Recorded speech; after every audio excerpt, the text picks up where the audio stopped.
So I decided to make a video about Gwent, the card game in Witcher 3, and I'm going to show off the deck first that I use. Now this deck I use is a Northern Realms deck. I use full test with the Siegemaster. What it does is doubles the siege units damage. Anyways, I'm gonna use this deck first, and then I'll go specifically into what cards I have in the deck itself. I've had really good success with this deck. Basically, something like a 90% chance win rate, basically. Maybe even higher, actually. What cards you want at the beginning heavily depends on what the opponent is. So in this case, the opponent is Scorch. So Scorch usually has a lot of strong range units. So you might want to keep one Scorch in case for that.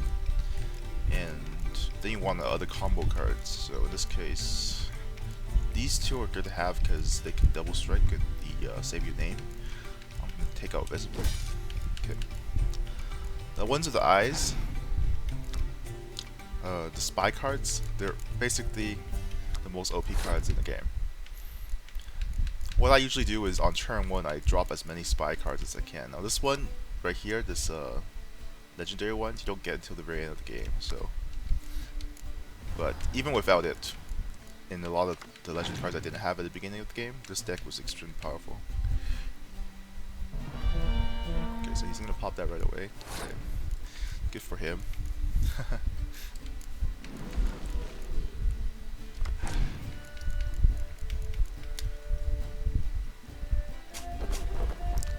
This is a good card. I noticed a lot of Scorch decks that the AI uses has a decoy in them, just to swap out the spy cards so they can use it for themselves. Now, the main strategy for my deck is turn 1, drop all the spy cards into the opponent's board, and then you basically want to force them past. That way you can just squeak out and win with just like, for say like less legendary card. So now I'm at 19. Okay. Obviously they're not gonna make it that easy for you to win, so they're gonna try their best. I could use Scorch here, but it's not really recommended. On the first round, I usually drop my melee cards, just because a lot of times when I'm playing against monster decks, I keep Winter's Bite just so that monster decks have all those melee cards. You could just, you know, ignore them one play. Okay, so he's gonna do that here. So that's really bad for me. I might have to Scorch on this turn. Actually, I'm gonna play this first. This is a really good card too, the Dragon. It's a neutral card. You can put it in all decks, but man, this card is so strong. He's playing super aggressive. Usually the AI doesn't play this aggressive on the first turn, but you know, it doesn't matter. I'm gonna play Scorch here. Oof. It's gonna be a sad panda. The key to winning as well is to make sure you always have more cards than your opponent. So he has 5 cards right now and I have 8. I just gotta make sure that I have more power to him. Now, you notice that I'm keeping all my siege units. That's because I use all my siege units in the second round, where I stack them all together, and I use this horn, my regular abilities horn, my hero's abilities horn, and then it just overpowers them. And the AI usually doesn't expect it. The only way they can stop it is to run the weather card. Oh, yeah, it's very aggressive. I'm actually quite shocked, but that's what this card's for. These cards with hearts, you can res a unit. Poof.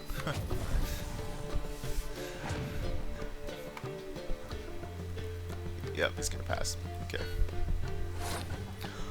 Okay, what are the perks of you know, each deck has each race or Realm has a perk. Northern Realm is their perk is I can draw one card every time I win a round. So you want to win the first round, so you can draw the extra card. You want to have card advantage. Now I want to see what the opponent plays, so I'm going to play this legendary card because legend cards aren't affected by anything. They're not affected by other abilities. You're not affected by your own card abilities. So okay, he's going to play this. He's going to go into melee heavy mode. Now you have to be careful because you might have Scorch, so you don't want to run your 6. For example, like these 2 6 minions, I don't want to run them right away. I'm gonna drop the 5 first, so in case he plays Scorch, my 6 minions don't die. So okay, there he puts the 6 down. Now if I put my 6 down, if he plays Scorch, his minion will also die, so that's fine.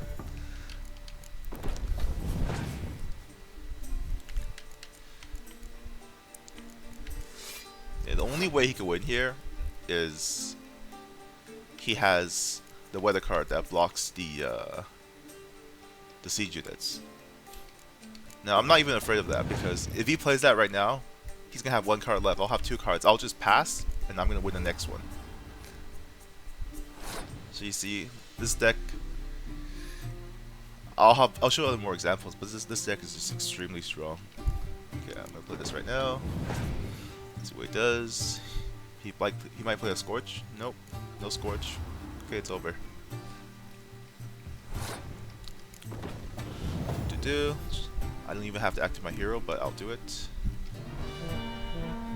Boom, 88 all of a sudden. It just catches them off guard all the time, and they just lose. Yep. So that's my deck. And then, oh, I don't know what I just got. Let me check. I got something. Yep, here it is, 6. Oh, it's not too bad. Now, I don't really use the other decks too much, just because I feel like I tried a couple times with other decks. I feel like they have a lot of weaknesses. For example, like monster decks, they're so weak to Biting Frost that anytime the opponent runs a Biting Frost, you're like in big trouble. You have to like basically bait it out for you to win. Okay, and then this deck, I think it's because I don't have the leader yet, or maybe I do. Okay, I do have it. Okay, I don't know. I just don't like using the guard. They have a sort of strange gameplay style. They have an extra spy because the extra 2 spies because of these 2 cards.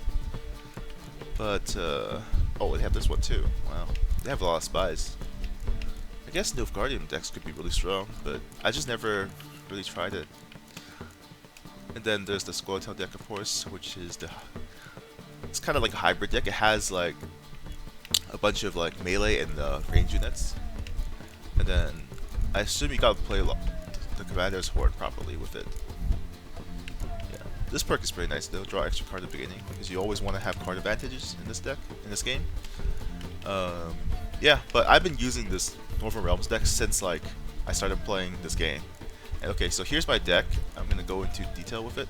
So normally you don't have to have all these legendaries, but if you do, obviously you want to put in the best legendaries. Okay, so for melee, I'm gonna take these out, just so I can show you what I had at the beginning of, pretty much at the beginning of the game. So these cards I have right now, with the exception of maybe Dandelion, you get at the end of the game. You get these other cards pretty early on. Okay, so Blue Strike's Commando. Obviously, if you have the hand symbol, that's the type bond effect. You want as many of them as possible. And at strength of 4, that's very, very strong. It's very good for round 1. So, you're asking me now, like, what if I don't have these legendary cards at the beginning of the game? Well, I try to keep a good balance of melee, range, and siege units, just because they can counter you with the different weather effects. So if I'm not gonna have those, I probably have these 2 5 power deck cards. Yes, I had Vest before. I had this guy Siege, Secret of Denizelle before. Sorry, I'm not pronouncing it properly, but I think he's from Witcher 2. I'm not sure. Yeah, I think he's from Witcher 2. Not too sure though. Anyways, okay, so that's the melee cards I have. I'm gonna put these guys back so I don't forget. Out of these three, doesn't matter who you choose because obviously they have the same stats. I like Roach because I liked him in the second game. And then I don't use Triss even though I really want to because she's not anything special. She's just a 7 power card, not that great. You notice that the number of units cards I have in this deck is 22, and that's the minimum. That's the minimum you must have, yes. Because if you go over too much, then you're gonna have too many variations, and I don't want that. I want to have these spy cards at the beginning of the game, basically. I want to make sure I draw them because they're the key to winning. Yeah. Okay. So Dandelion itself is actually a very strong card. It acts as a commander swarm. Also, it gives 2 strength. So yeah, it's pretty OP as long as you run some melee cards. Now it doesn't affect these legendary cards, so that's why you don't want to have too many legendary cards. You want to just have that's why Vesemir is still here. You see, I didn't replace him with the legendary card because I still need some of these regular cards. So these battle horns will still work on them. Anyways, moving on to the range cards. You'll notice I don't have too much range cards, even though I should.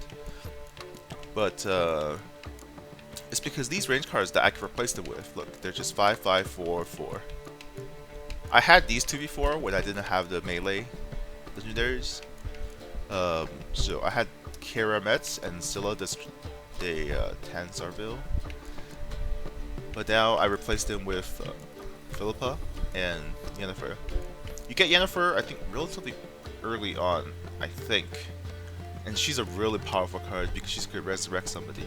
So these cards that has resurrection, the hearts, you want to keep them for the second round, obviously, because then on the first round you have nothing in your graveyard most of the time, unless they play Scorch. So you want to keep them for the second round to use. And okay, so moving on to siege units. Now you might think that I would have a lot of siege units in this deck because my hero power is to use the siege units. And the fact I actually did, I had these two, Ballista and Trebuchet, in this deck early on when I didn't have those hero cards. These, these crazy 15 power hero cards. And what I realized is that you actually don't need this many because, like I said, even if you just have some of these and you just run them out on the second turn or the third round, and then you just run the hero power, it's enough to catch them. Like the strongest deck I've ever seen that can match up with me was like a monster deck, and I didn't have the special card, Biting Frost.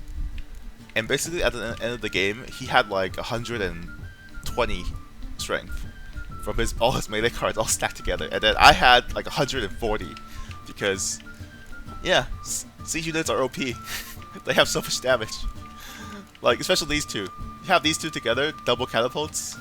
I don't know if I could get a third one because I haven't found one yet, but man, they're so strong. Yep. This is what I run. So moving on, weather cards. You'll notice I only have 5 special weather cards here because 5 special cards in this deck because if you run too many, then they get tangled up with your stream cards, and you don't want that to happen. So I run these two. So this Biting Frost, which I think should be in every deck, just to counter the monster effect. Or maybe unless you're running monster, then you don't want to counter your own effect. But you can still run it because you could run heavy monster like melee the first round, and then don't run Biting Frost, and then wait for the second time you're releasing against monster, and then run heavy melee, and then you run Biting Frost. So it's up to you really. But for this deck, like you run this, and then run clear one clear weather just in case.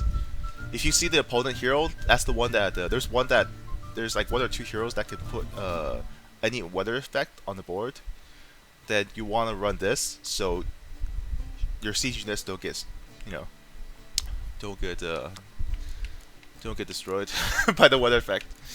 And then we have these other ones right here. We have one Scorch. It's always good to have just in case.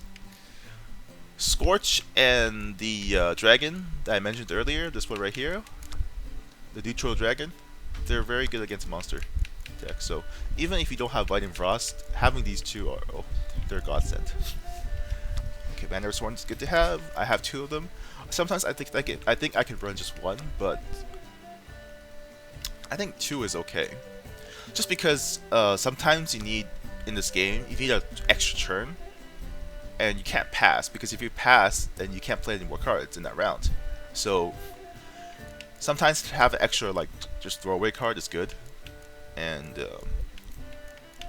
you know, Commander's Horn is not a bad card. You could play, drop it anywhere, and it'll double the effect of your units. So, yep, this is the deck I run. Extremely high win rate.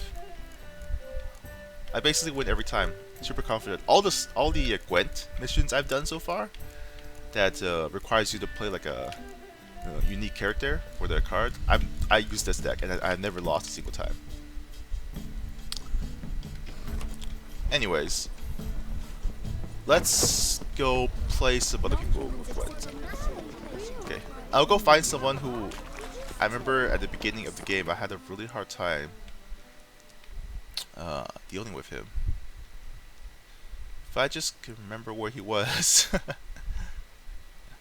Actually, you know what? I don't remember where he was, but let's just go to this innkeep. Have you seen the new waitress in here?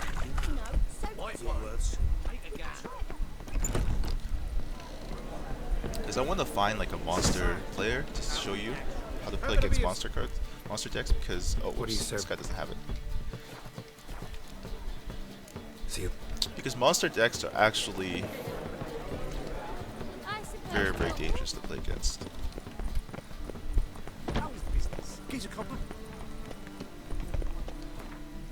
Now for mirror matchups, it doesn't seem like it's a big deal, just because the AI doesn't seem to know what they're doing most of the time in mirror matchups, at least against me. So I just usually steamroll. Okay, I'm back. I had to cut out the loading screen because it was a big spoiler alert. Anyways, going on, I'm going to go play. Greetings. I'm trying to find someone who can play with me. Okay, this guy doesn't play. My goodness. Somebody please play Gwent. Would you like to buy some? Here we go. Alright, I don't know what deck this guy plays, I don't remember. Let's play card. But, okay, so, same deck. Oh, he's no Guardian. Alright. Guardian usually not a big problem, but they usually run decoy for the spies. Now, I don't have any spies here, which is not a good sign, but let's try to get one here. Nope, no spies. That's fine. No big deal, because that's what these cards are for. See, before I had these legendaries, the win rate was like 90%. And after I got these legendaries, the win rate was like 100%. So, alright. So you want to win the first round, even though I don't have a spy. I'm just going to drop these legendaries because they're not affected by anything, so I don't have to be afraid. He could do whatever he wants. Oh. So scary. Okay, I'm going to double check on what he does again. I kind of forgot, actually. Okay. Oh. That's okay if I was a human. It was a human player, but I feel like AIs don't know how to use that properly. But they can use it as an extra turn, just kind of skip a turn, wait for me to play something. Okay, he's gonna go stage 1. Okay, that's kind of scary because I don't have any war horns, but I do have these two. Actually, it's a good thing I have these two because he can't play Scorch, otherwise he'll kill his own minion. So I'm gonna drop these two. So he's gonna play aggressive first round. Usually when I play against Nilfgaardian Empire, they don't play this aggressive on the first round. Because, yeah, exactly, I want to drop the spies. And you notice my strength is at 52 right now. And he has 7 cards, I have 6. It might be a good idea to pass. Just because it's usually when they start dropping lots of spies, it's a good idea to observe the situation. They might be just gonna be skipping their turn soon, so in this case I'm just gonna pass and see what happens. It's likely he's not gonna do anything to beat me. Let's see what happens. Oh, look, he passed. I was right. Okay, I have a Warhorn, that's okay. So turn 1 is for me. So you want to play something safe so you can't do anything to it. So play Legendary here. if he didn't have a legendary here, I would play this range card, because if you play a melee card, he can use the dragon to kill it eventually. So you want to drop your range cards first. Oh, but then the dragon you need 10 strength. I guess that's okay, but just to be safe. Wow, this card is crazy. Damn. Oh, so scaries. Now for the dragon, a lot of people might have a question where do these combat units add up to 10 or more? Does that affect legendary cards? This won't destroy a legendary card, but let's say he has a legendary card like 10 right here, and he has another unit that's like, let's say 0, for example, okay? Or let's say 1, 0, whatever. It doesn't matter what the number it is. When I play this melee card, it's gonna kill whatever unit that's the highest next to the legendary card, because he already has 10 from the legendary. Yeah. Anyways, gonna start dropping. Let's see what's in my graveyard first. Okay. Oh, great! I have a spy. So he donated me that spy, so I'm gonna play his spy, just so I can get some cards. Here we go. Oof. Let's see what I get. Ooh, Biting Winter. Oh, that's good. Cause look, I don't have any melee except this guy. Let's look at my cards. Okay. I can actually destroy his siege weapon right now, but should I? Probably not. Gonna wait one more turn, see what he has. Like that. No, that's not very scary. See, look at this. 2? Are you kidding me? That's just weak sauce. That's like pathetic. Alright, let's keep dropping these. See, I'm not afraid of Scorch now because I dropped this over there. 7. Or he already had a 10, but 4, okay. He's pretty much lost. It's already over. Yeah, just play with it. That's just biting. He's just baiting for time. I'm gonna play. If I play this right now, he might have a resurrect card, which could resurrect the spy. So that might not be a good idea. Well, I'm just gonna play this right now.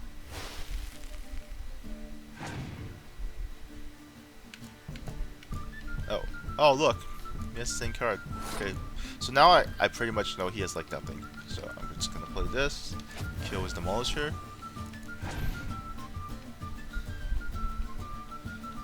Oh, he's waiting for me to play that. Oh, doesn't matter. Let's do this. So if he has another one, he'll kill this instead of my siege units. Oh, see, he has another one. I predicted it properly. I want to keep my siege units because I haven't played my hero power yet. And before I do that, I can play this to show you what happens. Look, they both die because this 10 card that he has on his side does affect it. Before I used to think that, oh, it's not affected by anything because it's a legendary, but it does affect it. In this case, for the dragon. Anyways, I'm going to play this now. 38, I win. And it's done. Alright.